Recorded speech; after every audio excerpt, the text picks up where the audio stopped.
Halo Tribuners, ada Nila Irda nemenin kamu hari ini dalam program Tribunnews Update Siang. Kita ketemu lagi selama 30 menit ke depan, kita update informasi ya terkait isu-isu viral, nasional, isu internasional, dan berbagai hal yang sedang menjadi bahasan hangat di Indonesia hari ini. Kita mulai Tribunnews Update Siang dengan informasi yang pertama, Tribuners, yaitu LHKPN dari Raffi Ahmad yang menjadi salah satu staf utusan khusus Presiden yang paling dicari dan juga paling dinantikan. Setelah secara resmi mengumumkan LHKPN-nya ya Tribuners ya atau melaporkan gitu. Sekarang sudah terungkap bahwa harta dan juga aset kekayaan dari Raffi Ahmad ini mencapai 1,17 triliun rupiah. Yang mana dari catatan Tribuners bahwa aset ini terbilang cukup besar ya dan menjadi utusan khusus presiden yang mempunyai harta kekayaan yang paling besar. Yang paling banyak Tribuners ini adalah tanah dan juga bangunan dengan nominal 737 miliar rupiah serta ada kendaraan atau harta bergerak dengan nilai total 55 miliar rupiah.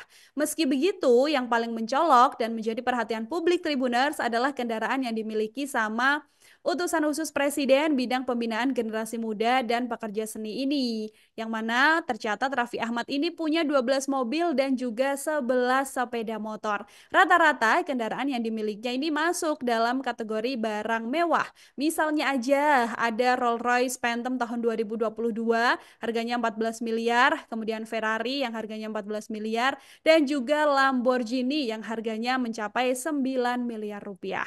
Kemudian ada motor BMW juga, Tribuners, yang harganya mencapai 1,6 miliar rupiah.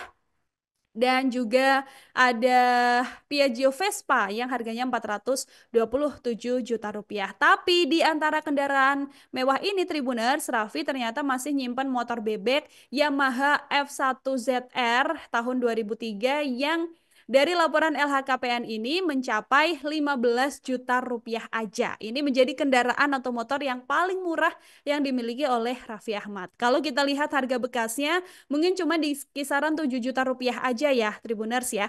Yang mana membuat ini menjadi harta paling murah dari Raffi Ahmad. Cuman ternyata motor bebek yang dipunyai Raffi Ahmad ini tuh punya filosofis tersendiri karena ini adalah motor yang dibelikan oleh sang ayah ketika ayahanda dari Raffi Ahmad ini masih hidup. Yang mana motor ini juga motor yang ia idam-idamkan sejak duduk di bangku SMP. Bahkan ketika Raffi Ahmad ini belum terkenal dan baru mulai menjajakan karir ya Tribuners ya ke dunia entertain.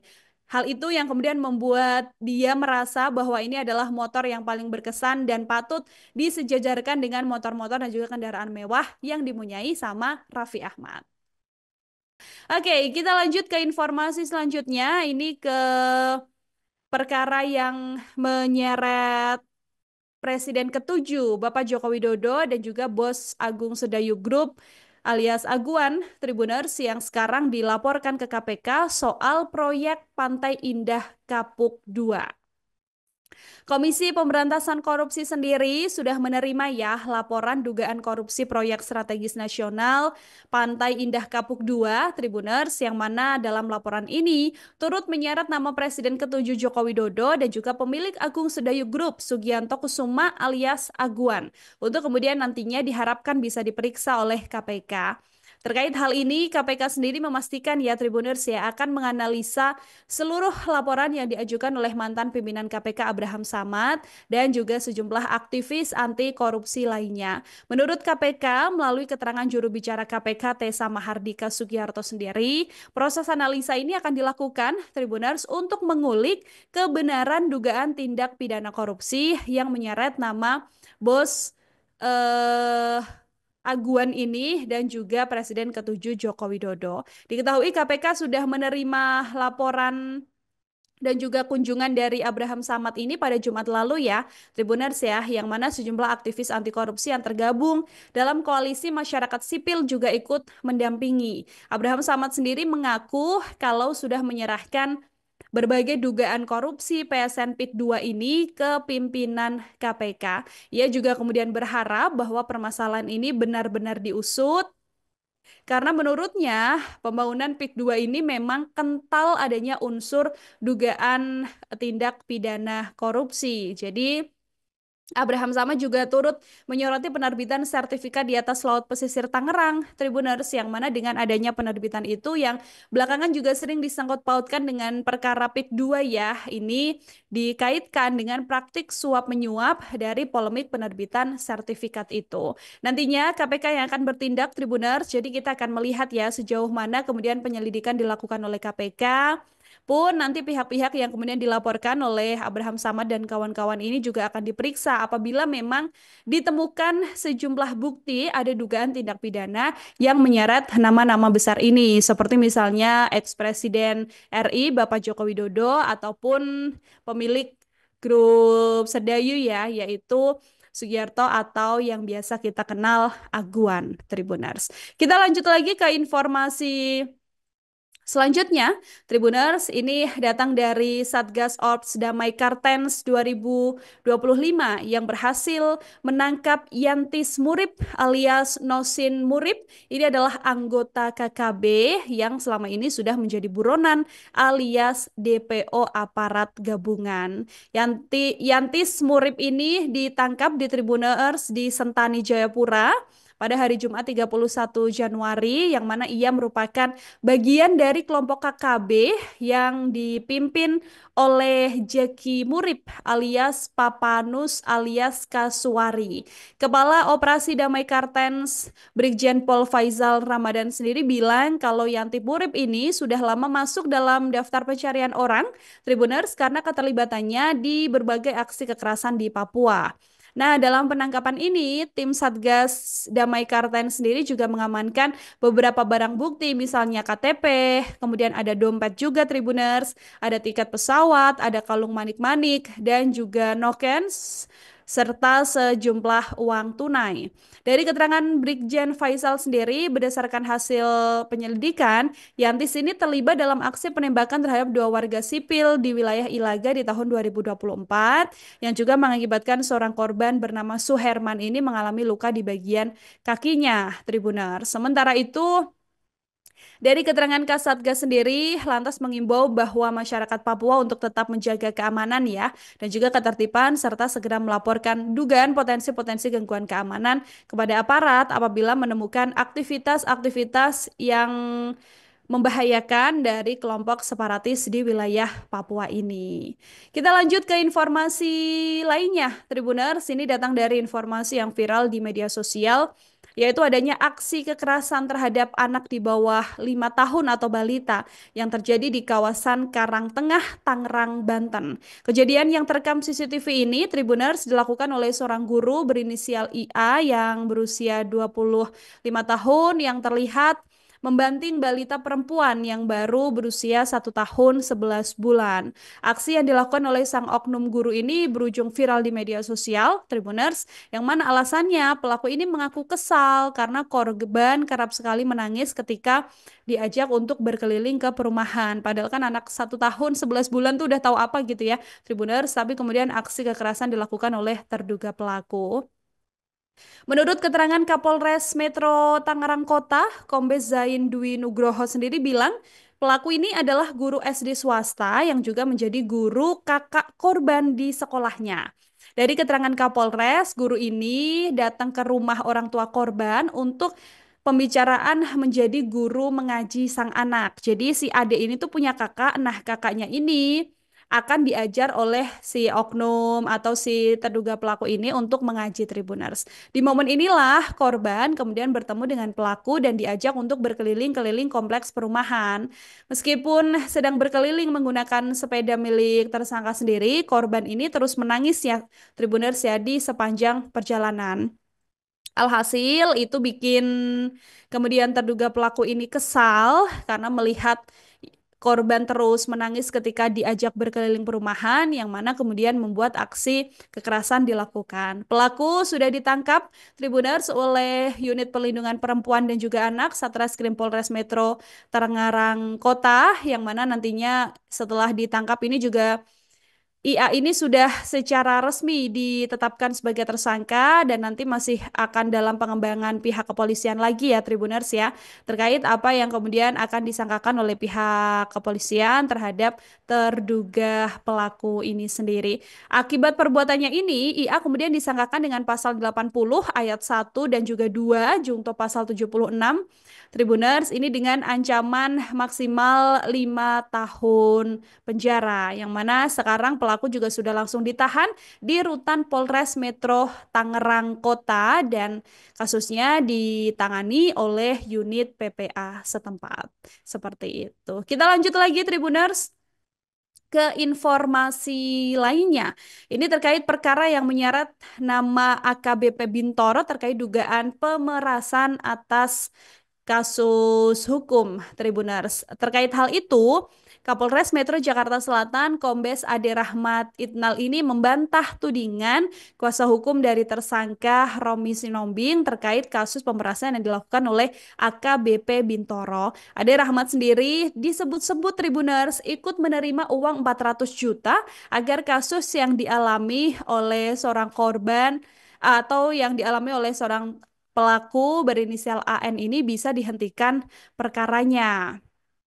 Terus menanggapi klaim tersebut, Kombes Ade Rahmat ini tegas membantah Tribuners yang mana beliau ini bilang bahwa klaim tersebut tidak benar begitu ya. Dia mengaku bahwa ada di lokasi ketika pemohon ini meminta SP3 kasusnya. Nah, menurutnya tawaran pihak kuasa hukum dengan nominal 400 juta hingga 500 juta rupiah ini langsung ditolak sama Pak Kapolres gitu. Yang mana pertemuan ini terjadi atas inisiatif dari pihak tersangka. Ade Rahmat sendiri bilang kalau pertemuan itu setelah kasus pembunuhan dirilis ya, Tribuners ya. Yang mana sebelumnya kuasa hukum tersangka AN, Roni Sihombing ini menuding bahwa pimpinan Polres Metro Jakarta Selatan ini Tribuners ikut menerima dugaan suap dalam perkara yang ada. Romi juga bilang hal ini diketahui setelah kliennya bertemu dengan pimpinan Polres Metro Jakarta Selatan dengan tujuan menanyakan nominal kerugian yang sudah dikeluarkan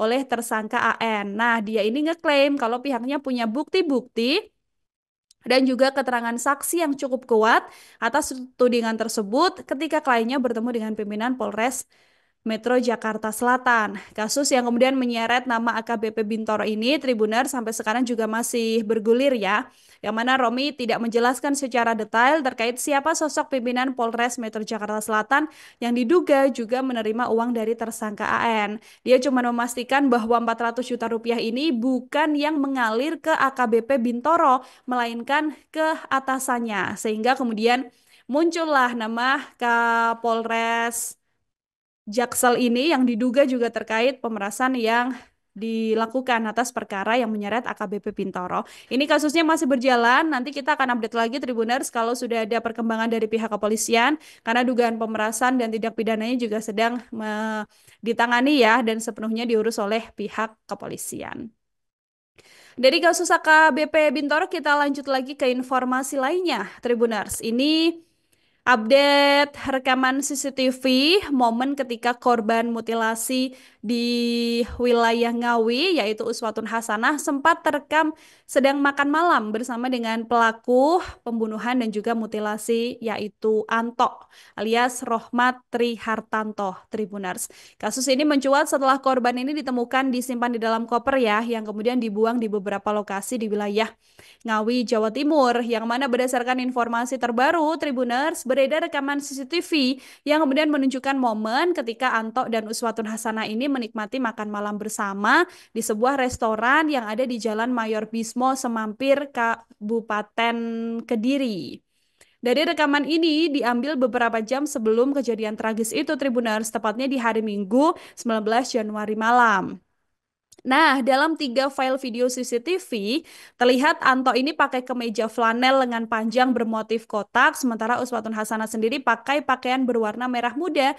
Mereka juga terlihat berpegangan tangan dan tampak serasi atau harmonis layaknya pasangan gitu ya, ketika berjalan di area parkir menuju ke meja makan. Rekaman ini juga menunjukkan pasangan itu berada di restoran kurang lebih 1 jam lamanya makan atau datang kurang lebih jam 19.46 Tribuners dan keluar dari resto meninggalkan restoran ini jam 20:20 waktu Indonesia Barat. Meskipun terlihatnya bahagia, tidak ada masalah, tidak ada perkara apapun, tapi ternyata dari keterangan kepolisian memang sejak awal keduanya sudah berkonflik gitu ya, Tribuners ya, yang mana apa yang ada di rekaman CCTV ini memang terlihatnya seperti pasangan yang harmonis, tapi pada realitasnya ini sebaliknya. Hal itu juga yang kemudian membuat terduga pelaku ini lalu melancarkan aksi pembunuhan setelah mengajak atau meminta korban ini berada di kamar hotel Tribunars. Pelaku ini menghabisi korban kurang lebih jam setengah 1 malam di dalam kamar hotel dan rentan jam setengah 2 malam menuju jam 5 pagi. Ini korban kemudian dimutilasi menjadi 3 bagian dan dibuang di beberapa kabupaten di wilayah Jawa Timur. Mulai di hari Selasa 21 Januari sampai dengan hari Rabu 22 Januari. Pihak kepolisian sampai sekarang masih melakukan penyelidikan ya Tribuners ya, terkait juga sejumlah rekaman CCTV untuk kemudian melakukan pengembangan dari hasil rekaman CCTV yang sudah didapatkan.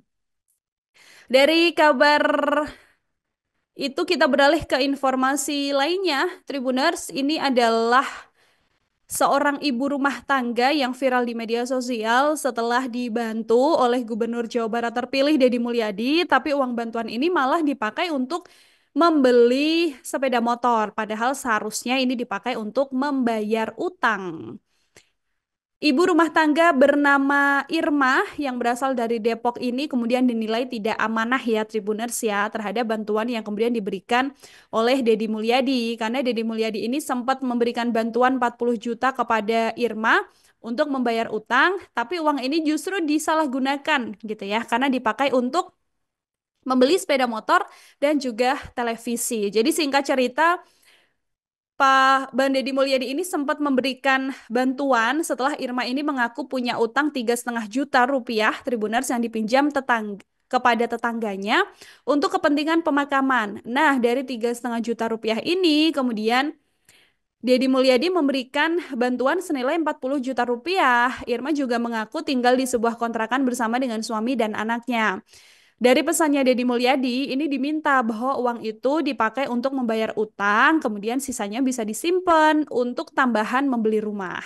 Tapi ternyata setelah waktu berjalan, ini selain untuk dipakai untuk membayar utang Tribuners, uang itu malah dipakai sama Irma untuk membeli peralatan-peralatan lain, sehingga membuat Deddy Mulyadi merasa kesal gitu ya karena memang tidak sesuai dengan peruntukannya. Padahal menurut Deddy Mulyadi harusnya Irma ini masih bisa saving kurang lebih 30 juta rupiah Tribuners yang mana nanti selanjutnya akan dibantu ulang oleh Deddy Mulyadi untuk membeli rumah sendiri biar nggak ngontrak terus gitu ya sama suami dan juga anak-anaknya.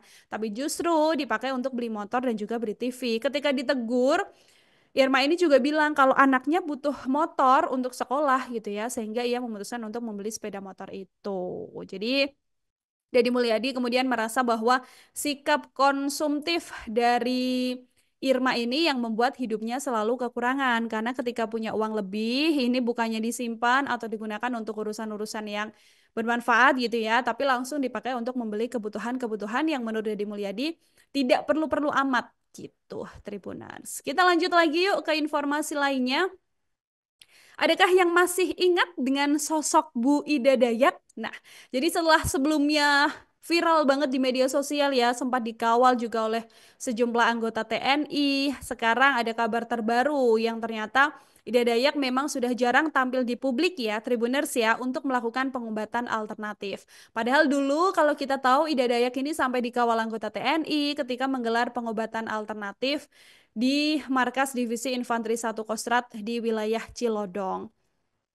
Ribuan orang juga pada saat itu sudah rela menunggu berjam-jam hanya demi bisa bertemu dengan Ibu Ida Dayak gitu ya. Tapi pada akhirnya memang Ida Dayak mengurangi aktivitasnya karena saking membeludaknya pasien yang ingin diobati oleh dirinya. Nah, manajer Ida Dayak sendiri melalui akun TikToknya ini bilang kalau kondisi ahli pengobatan alternatif tersebut memang sudah pensiun gitu. Sang manajer akhirnya bilang soal keberadaan dan kabar terbaru dari Ida Dayak yang merupakan wanita asal Pasir, Kalimantan Timur itu ya, Tribuners ya. Menurutnya atau menurut sang manajer, Ida Dayak sudah pensiun praktik pengobatan alternatif. Alasannya karena memang Ida Dayak ingin fokus pada keluarganya. Bu Ida Dayak ini pengen kumpul bareng sama anak cucunya karena memang kondisi Bu Ida Dayak yang sudah semakin tua gitu ya dan juga kondisi kesehatannya sudah mulai melemah. Kabar ini juga sengaja disampaikan Tribuners agar tidak ada lagi berita-berita palsu atau informasi hoax ya di jagat media sosial yang mengenai Ibu Ida Dayak. Apalagi juga banyak kabar yang mengatakan bahwa memang Ibu Ida Dayak masih membuka pengobatan dan sebagainya karena sang manajer ini memastikan bahwa memang Ida Dayak sudah tidak lagi membuka praktek. Ini juga sebagai penegasan Tribuners bahwa orang-orang mungkin di luar sana yang mengatasnamakan Ida Dayak dan membuka pendaftaran, diminta untuk mendaftar dan juga membayar juga, itu bukan dari pengobatan Ida Dayak karena sekarang Bu Ida Dayak sudah pensiun, sudah tidak beraktivitas lagi dan juga sudah tidak menggunakan akun sosial medianya untuk mengobati pasien apapun. Jadi sudah tidak ada pasien yang akan diterima oleh Ibu Ida Dayak karena fokusnya adalah untuk bersama dengan keluarga. Dari Bu Ida Dayak kita beralih ke informasi selanjutnya. Tribuners, ini adalah atlet panjat tebing Indonesia. Fedik Leonardo yang terpilih menjadi atlet terbaik dunia tahun 2024 versi The World Games Tribuners. Penghargaan Athlete of the Years 2024 ini diadakan oleh The World Games yang mana Fedik sendiri terpilih menjadi atlet terbaik setelah memperoleh 77.045 suara. Jumlah ini mengungguli dua atlet lainnya, Tribuners, yaitu Christine Ladd, atlet flying disc dari Estonia yang memperoleh 51.000 sekian suara, dan di posisi ketiga ada juga atlet asal Cina, Xing Tong, yang meraih 26 suara. Kalau kita tahu Fedik sendiri sukses ya Tribuners ya, meraih medali emas pada Olimpiade Paris 2024. Pria yang sekarang usianya 27 tahun itu meraih medali emas setelah mencatatkan waktu 4,75 detik, kurang lebihnya lebih cepat dari lawannya dari Cina gitu ya pada laga final di nomor speed Tribuners. Medali emas ini juga adalah emas pertama sejak nomor speed dipertandingkan perseorangan dalam sejarah Olimpiade karena dalam Olimpiade Tokyo nomor lead border Tribuners ya dan juga speed digabungkan gitu. Jadi Fredrik ini memang peraih medali emas yang kemudian sekarang berhasil mencatatkan namanya juga untuk menjadi atlet panjat tebing yang terpilih menjadi atlet terbaik dunia di tahun 2024. Ini juga membanggakan nama Indonesia bahwa ada atletnya yang kemudian diakui oleh dunia. Oke, kita lanjut lagi ke informasi terakhir Tribuners. Ini datang dari informasi internasional. Pesawat jenis jet medis Learjet 55 jatuh di timur laut Philadelphia, Amerika Serikat pada hari Jumat 31 Januari 2025 kemarin. Insiden ini juga menambah deretan pesawat yang mengalami kecelakaan di Amerika Serikat ya Tribuners ya. Jet medis Learjet 55 ini sendiri jatuh di daerah Roosevelt Boulevard dan juga Coleman Avenue di timur laut Philadelphia, Amerika Serikat, kurang lebih jam 18:30 waktu setempat, Tribuners. Pesawat ini dilaporkan lepas landas dari Bandara Northeast Philadelphia untuk menuju ke Springfield, Missouri, yang mana Menteri Transportasi sendiri bilang bahwa ada 6 orang di dalam pesawat itu, ada 2 orang dokter, ada 2 orang pilot, ada 1 orang pasien, dan 1 anggota keluarganya. Belum jelas Tribuners bagaimana kabar terbaru dari para korban ini gitu ya, tapi dari keterangan kepolisian setempat, ini dapat informasi bahwa memang ada beberapa korban luka yang sudah berada di daratan ketika pesawat ini terjatuh. Nah, jatuhnya pesawat ini juga terekam Tribuners dalam beberapa kamera dashboard sebuah mobil yang kemudian beredar di media sosial. Dari video ini juga kelihatan pesawat meluncur tajam ke tanah dan langsung meledak. Yang mana kecelakaan ini juga membuat sejumlah rumah di daerah Cotton Avenue dan juga Roosevelt Boulevard ini terbakar hebat. Beberapa bagian pesawat yang sudah hancur juga menghantam mobil-mobil di area ini dan kemudian mengakibatkan beberapa bangunan di dekatnya terbakar. Ini sekaligus menjadi tambah deretan panjang ya pesawat-pesawat yang kemudian terlibat kecelakaan di Amerika Serikat dalam rentan beberapa pekan terakhir ini. Demikian Tribuners, update informasi terbaru kita dalam Tribun News Update siang. Kita akan ketemu lagi dalam update informasi di Tribun News Update selanjutnya. Terima kasih banyak sudah membersamai aku. Habis ini kamu akan menyaksikan program live update untuk update informasi terbaru dari nasional dan juga isu-isu regional dari seluruh wilayah di Indonesia. Jadi jangan kemana-mana, waktunya Nila buat pamit. Terima kasih banyak, selamat siang dan sampai jumpa. Bye-bye. Download Tribun X sekarang. Menghadirkan lokal menjadi Indonesia.